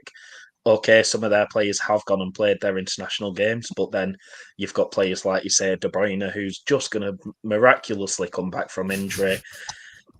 City are going to be angry. And you look at the past when City have lost a game, the very next game they've thrashed the opposition, like they've gone and scored as many as they can. And that's my worry for you guys on Saturday. I think any other time, I would be backing you guys and thinking, okay, you can get a draw, but I think they're going to be angry. And then they've got the added incentive of Pep just signing the new deal. So I don't want to say it, but I think it's going to be an emphatic 3-0 victory to City. As much as I don't want them to, I do think that they're just going to, especially being at the Etihad as well, I think everything just goes for them this weekend, unfortunately. Yeah, no, I can, as a Spurs fan, and I hate to admit it, but I mean, our injury list is absolutely dire at the moment. We've got 2 options at left wing at the moment. If they're fit, and that's Son and Timo Werner, who are both the wrong side of 30 now, or are not in the greatest of form. Our next prospect is Mikey Moore, who had a virus for 3 weeks. We've lost Bentancur to his impending ban, which we'll get on to later on. What's happening with Odeberg? Because I saw a picture on his Instagram this week of his leg in a brace or something like that. He's had hamstring surgery, I believe. So he's out. According to Brian King and a number of other sources and Physio Room, that he's going to be out to about February, March time. Now, he's been plagued by injuries this season, obviously, so he's out. We've got Richarlison out. Bentancur will be banned for this game. Mickey van der Ven was out injured before the international break. Whether he's recovered from his hamstring injury, I'm not sure yet. We could find out tomorrow. And Christian Romero returned early from Argentina duty as well after injury. So at the moment, our starting back 4 could be Udogie at left back, Ben Davis at centre back with Radu Dragusin and Pedro Porro. So pretty much 2 fast fullbacks and the most unmobile centre back pairing when it comes to it compared to God knows what. So, I mean, it's definitely not going to be something like that. And then you've got a flappy keeper in Vicario as well, who had another bad international break with one own goal and at least one set piece conceded. So it's going to be an interesting one, let's put it that way. But we do have some informed players. We do have Johnson, Solanke, Kulusevski, so they can do something in games. It's just whether we can do it. But it sounds like I may be crying myself to sleep on Saturday night, but we shall see. So let's jump ahead to our Sunday fixtures. And James, obviously your beloved Liverpool are travelling the length of the country down to the south coast to your old youth academy, where you guys got God knows how many players from. So let's kick it off with you, mate, because obviously Southampton have been really disappointing for me. My best mate's a Saints fan, so I have revelled in his displeasure and angriness all this season. At the moment, I can't see them getting anything from this game. Do you think Liverpool are going to kill them on this one, mate? I'll go with 3-1 on Sunday. Liverpool won. Okay. Yeah. Do you think Liverpool are going to play well, or do you think it'll be a little bit of nerves coming back from the international break? A bit of both. I think Liverpool play like they don't go gun ho. They don't go, full throttle anymore. It's more composed. Their style of play is more on their counter attack against Aston Villa. It's more they sit back, pass the ball backwards, forwards. It's more composed. So there's more structure to it compared to Klopp's style, outscore the opposition sort of thing. Yeah. Okay. So I reckon 3-1 Liverpool. Yeah. Okie dokie. And Barney, let me come to you on this one, because obviously we've spoken about Southampton numerous times this season of how there's just no idea what's going on down there. I mean, I think they've had probably the worst coming up from the Championship, and I think their manager had a bit of a realisation a couple of weeks ago where he probably felt that the Southampton board were questioning him, questioning the players, and obviously Saints fans have been questioning the board as well. So, I mean, do you think that they're turning this around by Christmas, or do you think this is going to be another weekend of misery for them? I think they're a side under pressure. I mean, they're down there for a reason. They just have not been good enough for the Premier League, Callum, in my opinion. And I think at this stage, unfortunately for them, I hate to say this, but they're just a Championship side in waiting, unfortunately. I just don't think they are quite ready. For whatever reason, it hasn't clicked. And I just don't see anything here other than an emphatic Liverpool win. So I'm afraid I'm going to have to go for, sorry, Southampton fans, a 4-0 Liverpool win. Okay. And Andrew, I'm going to come to you, mate, because obviously seeing it from this, obviously Southampton coming up, and they was in the same position Burnley are this season. Last year, they obviously weren't too bad in the Championship. They did come through the playoffs. They had a great win at the final. I did watch that, and that was a really interesting game to watch. But I mean, what's your view been on them coming up this season, mate? Because I've been so disappointed. I expected quite a lot more from them. Let's put it that way. They honestly really remind me of us last season. They did really well in the Championship. They played nice football. They've got some really good players in Taylor Howard-Bellis, for example, ex-Burnley player. Now, England call-up, scored on his England debut. They've got Maxwell Cornet, who, Burnley fan again, ex-Burnley player, love him to bits. They've got some really, really good players in their squad, but they just don't seem to know how to play with each other.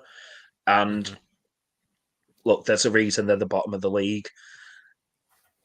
Think that they have the potential for it all to come together, but I do feel like it's a little bit too late at this point in the season, which I know sounds daft. It's only November, there's 6-7 months left, but I just think they're going to fall too short, and they really are like us last season. The manager's a little bit naive with the tactical changes, and I mean, looking at Sunday, you've got bottom of the league versus top of the league, and I just want to say Slot has really, really impressed me at Liverpool because you take over from a manager like Jurgen Klopp, who won everything for Liverpool, and you look at teams like Man United, where when Fergie left, it's been hard to replace him, and we're going on 10 years now since he left, and they've still not replaced him. And Liverpool have replaced Klopp with Slot, and straight away he's automatically just carried on what he had done before. Okay, they had a little dip. If they lost one game this season or something, they had the little dip, but they just look so strong, and I can't see anything other than an emphatic Liverpool win. But because of the amount of ex-Burnley players in the Southampton team, I have to say that they're going to get at least a goal. So I've gone for a 3-1 Liverpool win, just to get at least the Burnley contingent getting a goal for us. No, I completely appreciate that, mate. John, I will come to you in a second. I just want to ask James one thing. So, James, obviously, over the summer, it was a summer of transition for you guys, and Slot did come in. Obviously, Klopp's now gone to Leipzig, or like the Red Bull Group, as a consultant / sporting director / whatever glamorous title they've got. And so obviously it was a summer where there was limited transfers that came in, not many people left. It was kind of a little bit of rebalancing of the squad. Yeah. One person that really interested me, because I know Spurs were looking at him for quite a bit, was Chiesa. I've hardly heard anything about him this season. What's going on with him, mate? He's not injured. He's getting like a pre-season. Okay. This is a Liverpool pre-season, building him up and getting him ready, up to speed with the Premier League. That's what I know. That's what I've been told. Okie dokie. So I mean, has he played any minutes yet, or has he been in and out of the sort of lineup, or is he not even making the benches at the moment? He played, if I recall, he came on as a sub in the Champions League. I think we're away to Bologna, yeah. And he came on in a Premier League game. I can't recall the game now, but I know he came on for 10 minutes. But that was it. I mean, are you excited by having him as another option in your front line, or is it too early to tell for that one? Well, he has class. He has, he's a very good player. Extremely good when he's fit. Fitness is a big thing. So the talent's there, no doubt. It's just about whether if he can stay fit, isn't it, at the end of the day? I mean, to be fair, what was it, about 15 to 20 million? So quite a low risk buy, to be fair, from Juventus, I think. £12 million, yeah. I mean, if we could have all got that deal, I think we'd have loved that hands down. Let's put it that way. I know we did with Kulusevski when we got him from Juventus. So Juventus do have some class players out there. So if you can nick them, you do. John, let me come to you on this one, mate. I will unmute you, just so you don't have to do it yourself. What's your thoughts on this one, mate? Personally, I think, look, I have to agree with a couple of guys there. Southampton plays a lovely football in the Championship, but they're getting found out in the Premier League big time. And if you keep playing that style of football, right, especially playing out from the back, you're going to get punished.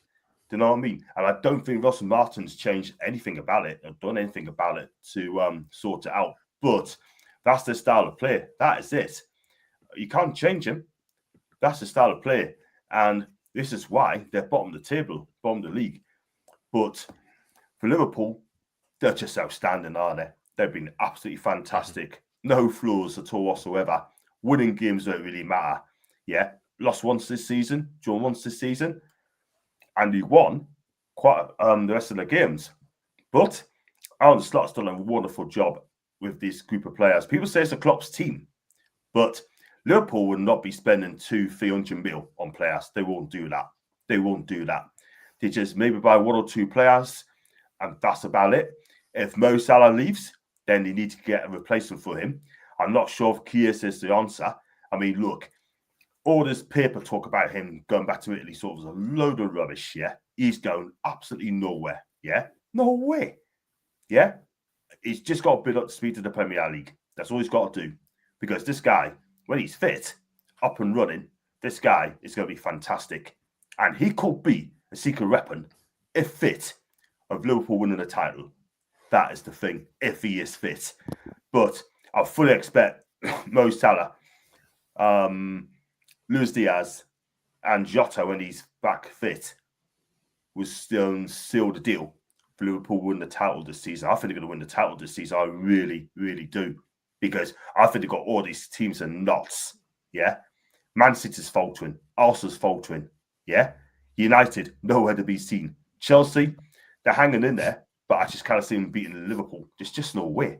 But it's going to be tough. And I think Liverpool, the way they're playing in a minute, is going to win the title. Well, that good. And I'm going to go a comfortable 3-0 win. Wonderful stuff. Wonderful stuff. I'm a little bit disappointed that you didn't say Spurs when you was listing off all the other teams there for ones that were challenging for the title and all that. But I will forgive you on this one, John. Sorry about that. I won't do it again, but I will forgive you on this one. Right, let's jump to the East Coast and we will go to Ipswich versus Man United. I can't remember the Ipswich Stadium and I really should know because I'm only 45 minutes from it. It is one of my local grounds. I'm going to come to Andrew on this one, mate, because obviously Ipswich had a really good season last year. And I think for all the good football they've played this season, I think they've been very unfortunate. Apart from when they was at Spurs, they were very fortunate and they became mortal enemy number one. But for the purpose of this one, I hope they absolutely kill Man United. Like they have done for us, and they played very well at Villa. So, I mean, what you thought of Ipswich this year, mate? I've been impressed. It sounds funny saying I've been impressed with them when they're sitting in 17th, but I have been impressed with them. They play nice football. They got promoted straight from League One to the Championship and then straight from the Championship to the Premier League. So I think this promotion came a little bit earlier for them than they may have expected. But, you look at the players that they have brought in. Again, I'm looking at the list of the teams in the Premier League and it's another Burnley contingent with a lot of our ex-players. So at least we're representing there. But yeah, I think Ipswich, I have been impressed with them this season. I think they're a really, really good team. And they've really reminded me of Luton from last year. They're scrappy, they're fighting, they're the underdogs. And then obviously coming up against United, who they aren't the same Man United that we all grew up with. That dominance hasn't appeared. I understand, obviously, they've now got the new manager in Amarin and this will be his first game. But promoted teams and the other lads will probably agree with me on this. There's always one game in a season for a promoted team that's the standout game, and it's always when they play against a top 6 team and you get a result. And I just feel like this is the one for Ipswich this weekend. I honestly think they're going to beat United 1-0 because there's always that game. There's always, the special game. As a Burnley fan, I remember us beating United in our first Premier League game at home. That this just has that feel for me. So I think Ipswich are going to do United for you. Okie dokie. So you don't think them beating Spurs was a special game, or was that not a top 6 game that will class it as on that one? And are you going to have to apologise like John did as well? No, I do think that was a special. That was a special game as well. But you always have a couple in the season, don't you? And they're going to do you a favour. Yeah, they're going to do you a favour this weekend. I think we bloody need them to. Let's put it that way. So no, thank you for that, mate. And Barney, obviously, we've covered this guy a number of times, but Liam Delap, I mean, this guy is outstanding. isn't he, mate? Love him. He's such a great young player. Another one like Andrew's been alluded to from ex-Burnley, this guy ex-City player. There's so many of them around, and Yeah, he's gone no, on it's so such true. good things. And I could talk no about him all one day, probably Callum. expected him to be as good as he has been, has he? Exactly. No, he's That's the risen. thing, because He stepped up to the plate, Callum. He really has. And his goals could be so crucial for Ipswich this season. Their home form could be crucial. And I go by what was just said. I fully agree. I mean, Ipswich are my favourite side of the promoted teams to come up. And if they can sort their home form out, just get a few points, you never know come the season's end. There's a lot of games still to go. Man United are not the side they used to be. I mean, it's great when it was always the side that I looked to when we were promoted. It's like, when we play Man U, that's always a game I look towards. And when we beat them at Old Trafford, honestly, it was the best thing of my life. So it's moments like that promoted clubs do enjoy. You know what I mean? And I think Ipswich, I don't know, they're facing Man United at the right time. Obviously, the new Man United manager has just come in. He hasn't had a chance to sort of implement his style yet. They're a side in transition. They will fancy their chances. I mean, obviously, you won't want me to say this, but they obviously beat you recently. So they'll be on a bit of momentum. They got that win. I do. 2-1 Ipswich win. I genuinely do. Ooh. Okie dokie. Right, let me come over to John. And John, I want you to cover this from the Man United preview, mate, because obviously they have got their new manager. I mean, I know we have spoken about United. We don't know where their players fit into a style. We don't know what players are going to be there, what players aren't going to be there when it comes to it. But I mean, are you quite excited to see Amorim in his first game, or do you think it's going to be more than a one-game fix for United fans? It's good to see him in the Premier League. Yeah, I think Amorim. I'm going to be honest. I think United are lucky to have this guy. I really do, because he is such a super talented manager, young manager. Yeah. Go on places, young, hungry, ambition, yeah.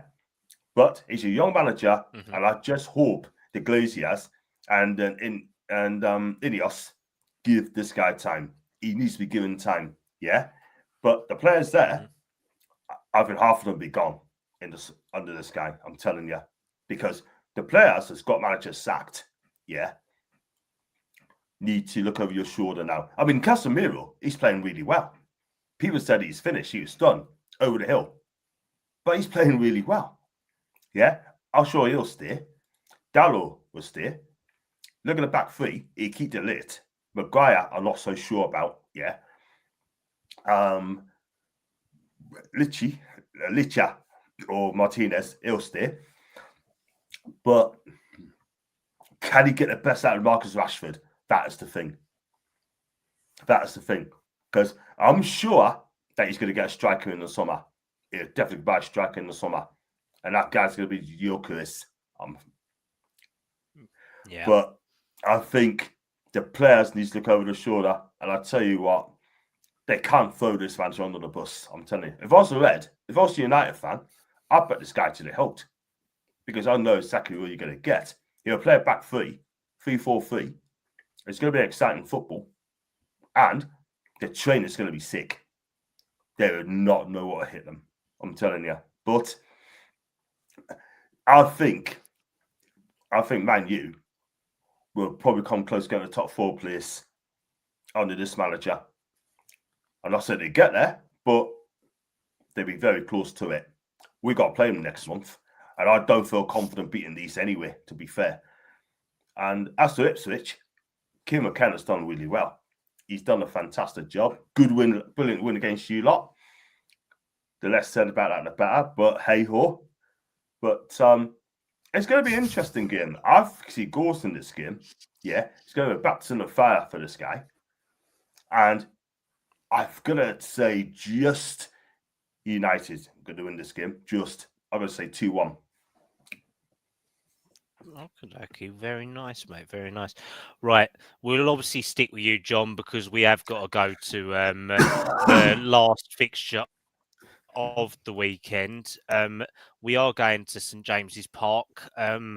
We've got Newcastle, who are in the worst of form. They're not it's a bit up and down like Spurs' season and like a number of our others. And we've got West Ham, who are really not in a good way. They've got an identity crisis. And I know we've said about Lopetegui, we're surprised he's still in a job by now. I'm actually surprised he did last these 12 games at the moment after how they have had some really poor runs for it. So, yeah, John, let me come to you on this one, mate. I mean, what's it looking on the injury front like for Newcastle after the international break at the moment? Start with.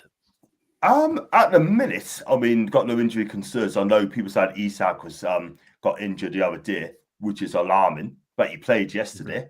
So touch wood, everything cool.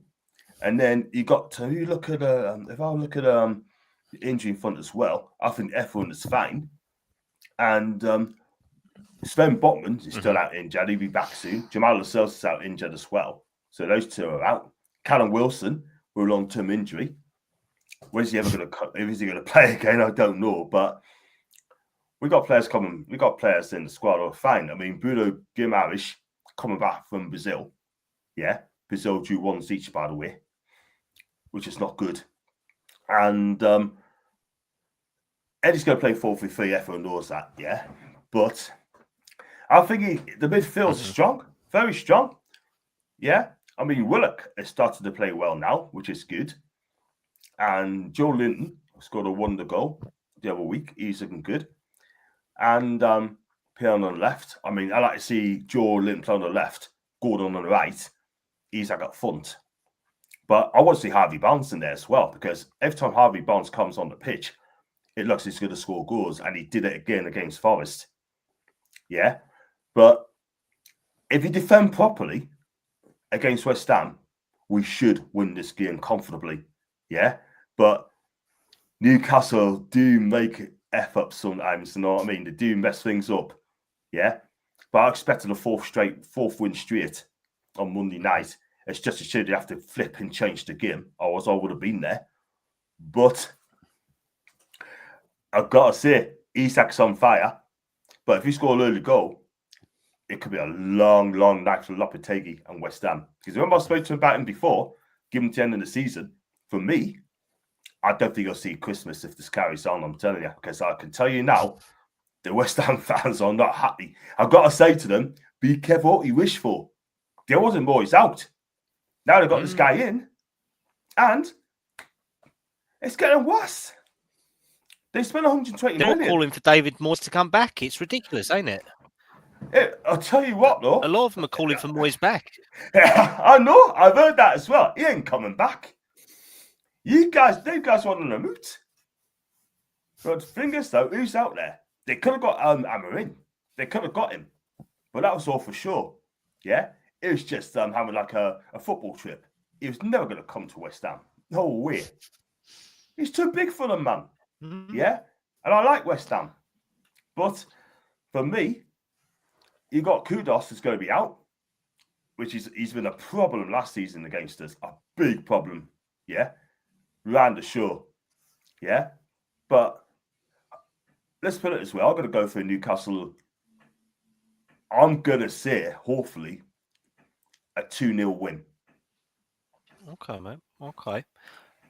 Barney, if I come over to you, mate, obviously West Ham are the opposite end of London for you, but I know that we've spoken many times on like the identity crisis that they've got, and obviously John very gratefully did the preview for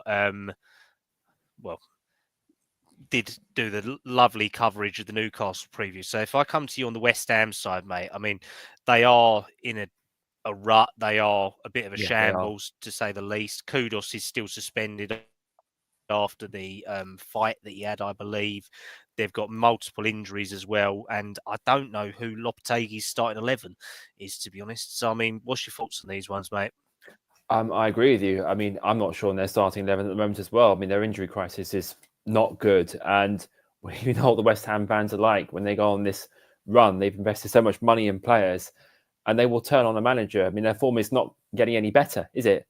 I mean, they're down there for a reason. And Newcastle, on fine form. Isak, Harvey Barnes, I love. I really rate both of those players really well. They're finding form at the right moment. And West Ham, they do have an identity crisis, Callum, to be honest. They seem to sort of be getting worse. They do. And they spent all this money and they just don't have a direction. I don't know what they want to achieve. Does that make sense? They just don't have goals. They don't have, well, we're doing this way, but they seem a bit rudderless. So I don't know where they're going to go from here, to be honest. I can only really see a Newcastle win at this stage. I think Newcastle will have the momentum. They look really good against Forest. I watched that game. I was really, really impressed. No, I see a Newcastle win, and if you want my prediction as well, I'll go for it. Yeah, go for it, mate. Go for it. I'm going for a 2-1 Newcastle United win. Okie dokie, that'll make John happy. And Andrew, from a definite outside point of view, from seeing it, I mean, could you see West Ham sitting in the Championship next year, or do you think they've got just enough about it to keep their head above water and scrape along at the bottom? I think West Ham are too good to be in the Championship now. I think they've got too many players who are too good to go down to that level. And I'm a bit surprised that they've given the manager as long as they have, but at the same time, the same thing, like I said to you about Ange, I'd still give him a bit of time. Obviously, we're 12 games in. It's a little bit early for me to be sacking him and bringing someone else in. Do I think he was the right appointment for them? No, I don't. Do I think they were right in sacking David Moyes? No, I do not. But you've got to give him a little bit of time, and I do think West Ham are too strong to be in this relegation fight, and I do think they'll manage to pull themselves away from it, come the business end of the season.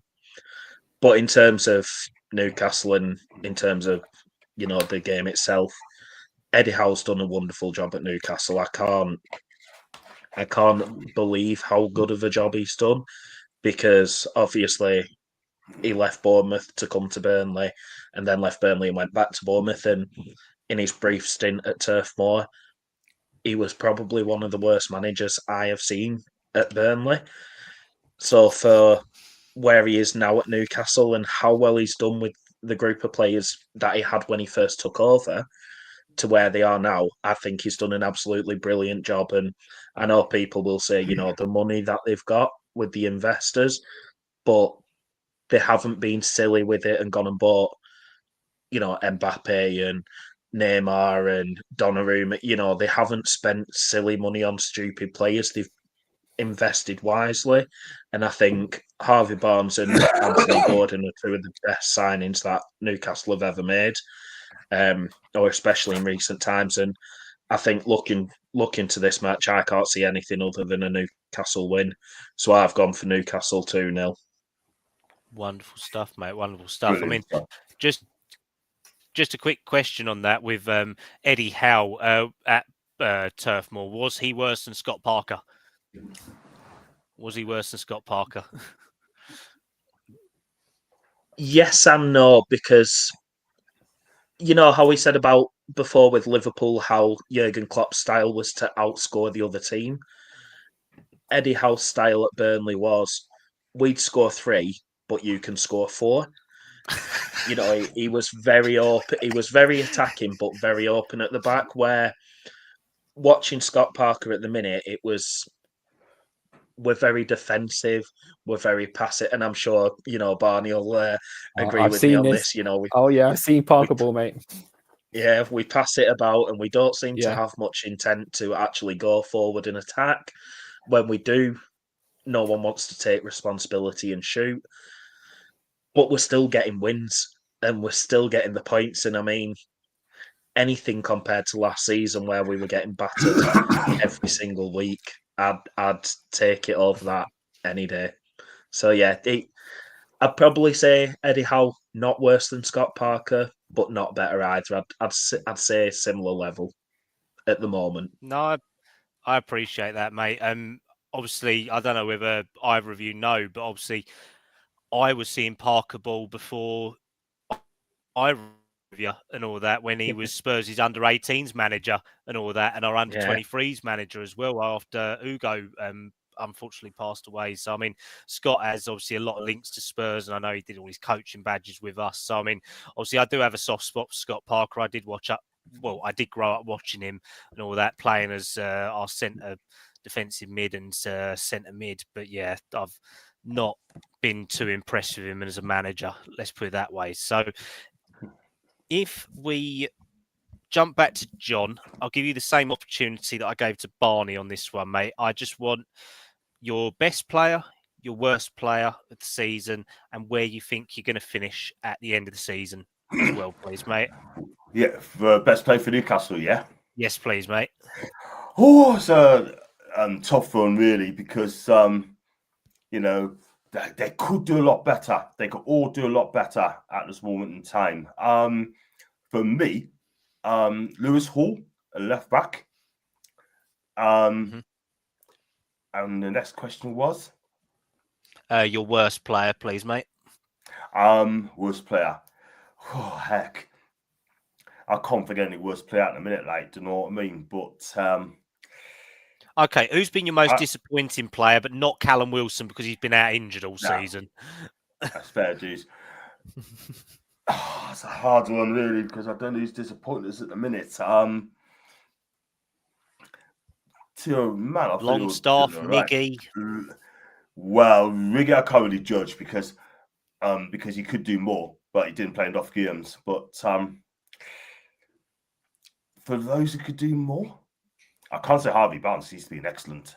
He's been fantastic. Isak, he could do more because of his goal scoring. I'm not going to say him. It's a hard one, really, because I thought they were doing okay. I can't pick on one disappointing player in a minute, but for me, you got to say even Longstaff's played well, to be fair, because they haven't lost when he played. We haven't lost since he's played, so it can't be him. No, but well, I'm going to finish. If you can't think of one, mate, don't worry. Yeah, I won't in a minute. But knowing me, I'll be honest if I get one. Oh, heck. I'm going to say I'll be happy finishing 6th. 5th or 6th this season, but I want to say 5th. No, I fully appreciate that, mate. So I will just come to this comment that Angry Frank made in the chat. It is more Spurs related, but do we think World War III will affect Spurs' top 4 chances? Let's put it this way, and this is coming from a Spurs fan. I don't think we have a hope in hell of getting in top 4 this season. There are a lot better teams out there. I think our best opportunity would be to go for cup competitions in the Carabao, FA Cup or Europa League. So that's probably how it is, Frank. But I think if World War III does happen, I think we'll all probably be having a worse day than worrying about Spurs' top 4 hopes. Let's put it that way, mate. Obviously, Andrew, I want to come to you just to close out the show, mate, because obviously you have been a brilliant guest for us tonight, coming and giving a preview on Premier League teams. So I want to give you the opportunity, the same question I asked John. So, I mean, the same 3 questions. Who's been your best player for Burnley? Who's been your worst or most disappointing player for Burnley? And where do you think you're going to finish at the end of the championship season as well? If I can get your words out straight. So best player, Maxime Esteve. I don't know if you guys were aware of him. We got him on loan from Montpellier in January, and he signed a permanent at the end of last season. He is, without a doubt, and every Burnley fan will back me on this, and probably controversial with the rest of the championship, but he is without a doubt the best centre-back in the championship. And we are lucky to have him, because even if Burnley aren't in the Premier League next season, Maxime Esteve will be in the Premier League. He is absolutely incredible, and I can't understand how we've still got him. Most disappointing, there's a lot of players who haven't quite lived up to our expectations. You know, we've got Luca Koleosho, who's a young lad who he burst onto the scene for us last season and then got injured. He's not quite lived up to the hype that we expected for this year. You know, we've got Lyle Foster, who we all thought was going to go and get us 20 goals this season. he's scored one for us so far, and now he's out injured. So there's quite a few that sort of haven't lived up to the expectation. But for me personally, it's Josh Cullen. He was last time in the Championship for us. He was the standout player. He was absolutely brilliant. Could find any man with a pass and just dominated the midfield for us. This year, he seems like a shadow of his self. I don't know if it's something to do with, how last season's affected him and his confidence. If maybe Scott Parker's style of play doesn't quite fit him as well as it did under Vincent Kompany, or if there's something else going on. We're 2 years later on now. So it could just be the fact that he's not actually as good as we originally thought, or he's just staged a little bit. But certainly, he's not been poor. He's just been the most disappointing for me because of the high standards that we had for him from the previous Championship campaign. And then in terms of where we finish, it's really, really difficult at this moment in time because we're at the point now where under Vincent Kompany, this was the turning point of our season, where we then went on a 10-game unbeaten run and we only lost one game between now and the end of the season. So this is the pivotal point for Scott Parker. But the way that we're going at the moment, I'd see us finishing in the playoffs. Don't know what position. I don't want to put a definitive position on there, but I can see the way that we're going playoffs, and I think that would be acceptable for most Burnley fans. As long as we get promotion back to the Premier League this season, I think it'll be classed as a success. No, I fully agree.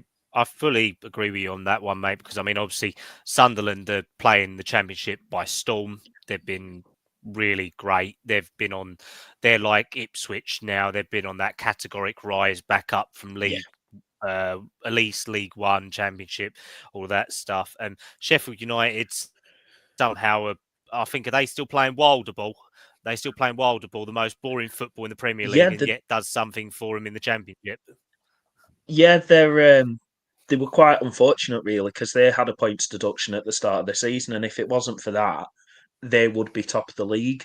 So, they're the two teams that we sort of have to keep an eye on, and they're the teams that we have to be trying to catch. And then you've got your close rivals being Leeds, West Brom, Watford, and probably Middlesbrough and Millwall were the closest ones to you guys. Yeah. I mean, Millwall seem to be having a really good resurgence. Quite a few ex-Spurs lads down there, so I always do have to have a look at Millwall. And my father-in-law is a West Ham fan, so I always like to rub that in a little bit as well for him, just to make the weekend interesting. Let's put it that way. But no, I think that you guys will have a really exciting season in the Championship, and I did like watching Burnley under Kompany. You played some good football. I just think it was not the right style of football to play for a team like Burnley. You guys tried your best, but it didn't work. But it must have done something well, because Spurs did go and buy Wilson Odobert. You managed to get 30 million out of us, and now the private health care sector's probably got the same amount out of us for a hamstring injury operation. But yeah. Do you know what, though? If you said to me we can take him back, obviously I know he's out injured now for a bit, but if you said to me in January we could have him back on loan till the end of the season, I would snap your hand off, because that lad, you guys have got a steal at £30 million. I know that sounds daft because of how much you've paid, but that lad will play in the future. I am certain that lad will be playing for Barcelona or Real Madrid one day, because he is that good. And he's that young at this moment in time. He will be an absolute world-class player. And I think you guys are very not lucky to have him, because I think he suits your, I think he's better at Spurs than he would be at, sitting on the bench at Man City and United. And, I think he suits your style of play perfectly. But that lad is going to be world-class. No, I fully appreciate that, mate. I mean, obviously, we did buy two of the best young players in the Championship last year in Odobert and Archie Gray, so we do have high hopes for them. Obviously, I think it is getting towards everyone's bedtime. We probably have all got work tomorrow or got some important stuff to do. It is near the weekend, though, so hopefully the football will be back and cheer us all up. Championship Friday night and obviously Premier League starting on Saturday. So, Barney, thank you very much as always, mate. It's a pleasure to have you back on with me. I know you've been pretty much my co-host on here for most of the 12-game weekends and all that, so I do really appreciate that, mate. Where can everyone find you? I appreciate you too very much, Kallum. It's great to sort of appear on here with you guys. And it's great to talk to you all. And you can find me on X or Twitter, whatever you want to call it, at Ambrose Barnaby. I'm there most of the time talking about Fulham or something or other, posting random stuff. But quick mention to Harry. Thank you for obviously organising this, mate, and inviting me onto the show. And best of luck in the Football Content Awards tomorrow, Harry. All the best, mate. We're all with you. No, really appreciate that, mate. So yeah, obviously, Football Content Awards at the Tottenham Hotspur Stadium. It's probably going to be the only award ceremony that we have there in a while. Let's put it this way: so at least H can win, hopefully, the trophy for a Spurs podcast. For it, it'll be different to an on-field win, but it will be as close as we possibly can claim, at least. And like we said on Monday night's game or match preview show, he does have a new spray tan as well. He went and got a new haircut, new spray tan. Looks sharp for it, so go and support him. John, obviously, thank you very much, as always, mate. You've been a regular on here with me as well, the same as Barney. I know you covered in my absence a little bit as well, while I had a well-earned break after some long nights of work. So thanks very much for that, mate, and it's been a pleasure. Where can everyone find you? Thank you for having us on as usual, mate. And it's always been a pleasure for me to come on your channel as well. And Harry, big up to you as well, my guy, in the chat. And, thanks to giving me the opportunity to come on your channel yet again. And you can find me on John Sinclair TV. And what I'll do now is I haven't been doing much live shows in the past, but hopefully I'll get that back on soon. But what I do, that is, I'll do like hospitality vlogs and matchday vlogs around the grounds. I've done Atletico Madrid, I've done Bristol City Leeds, I've done York against Hartlepool, and I've done recently Stockport against Wrexham. So if you check out my videos, guys, hit the like button as well. And the next one I'm going to do on Saturday is Northampton against Cambridge, full hospitality vlog as well. So please get eyes peeled for that. I just want to get my name out there, different stadiums, helping the lower clubs, the hospitalities, reasonable price. If your team are not playing at home, right, and your season ticket, and you kind of go to the games or the international breaks, and there's league clubs there, go to the clubs, go to them, go and check them out, go and watch them, right? You could pay about 60, 70 quid for hospitality with a ticket, 3-course meal, happy days. So that's what I'm doing now. Hospitality, and check it out, guys. Outstanding, mate. Outstanding. So yeah, go check out all of John's content. He has been a big supporter of H and all the stuff that he does. So yeah, go and check him out. And potentially you might see him at one of the hospitality days as well. And Andrew, thank you so much for coming on the show, mate. Obviously, it's been a pleasure having you on here. Hopefully next year that Burnley do get promoted and you will be part of the Premier League show and all that for us as well. But no, it's been a pleasure, mate. Thank you very much. Where can everyone find you? No, thank you so much for having me on, and good luck to Harry for tomorrow. Obviously, it's massively appreciated, and Harry's a good lad, so good luck for tomorrow, H. Always Claret, Twitter, Facebook, Instagram, YouTube, whatever social media platform. I mainly create graphics, mainly Burnley related, unfortunately. But I have, created a few for different clubs. I think I've got a Fulham one lying around somewhere. I've definitely got a couple of Tottenham ones that I have done. But if anyone, ever wants a graphic making, I'm more than happy to do so. I've had a few commissions from players. I've got a few people have asked me to do some for the home. I've got some on my own wall. So, yeah, if anyone ever wants any graphics making, just drop me a message and I'd be happy to do so. But yeah, thank you for having us on, and hopefully we'll be part of the Premier League next year. No, I really appreciate that, mate. And obviously, James has gone, but obviously, James, very grateful for you being on here as well, mate. From the Anfield View, and you can go and find him at James79 Rigby on X. You can go and check out all of his views and content as well, so don't forget about that. And if any of you are not bored by me after these Wednesday shows and all the other stuff that I do on Park Lane and for Harry's match reaction shows, you can find me obviously here at 7:45 every Wednesday, unless I'm having a day off, or if it's Christmas. To be fair, I won't be doing a match preview show on that night because I have actually earned that time off. Harry has granted me annual leave on that one, so whether he pays me or not is another story. We'll soon find out. If not, I'll be joining John's channel very happily, but we shall see on that one. But yeah, obviously go and check out Dave at Fat Pod Lads from Park Lane Podcast. He's on at the moment doing FPL previews. You can catch us every Sunday at 7 o'clock, and we are bringing back FIFA as well. And obviously big up to H as always for having me and all the guys on here, and obviously bring on the Premier League weekend. And thank God there's no more international breaks until I hope March. So good night, guys, and have a good evening. You too, guys. Take care.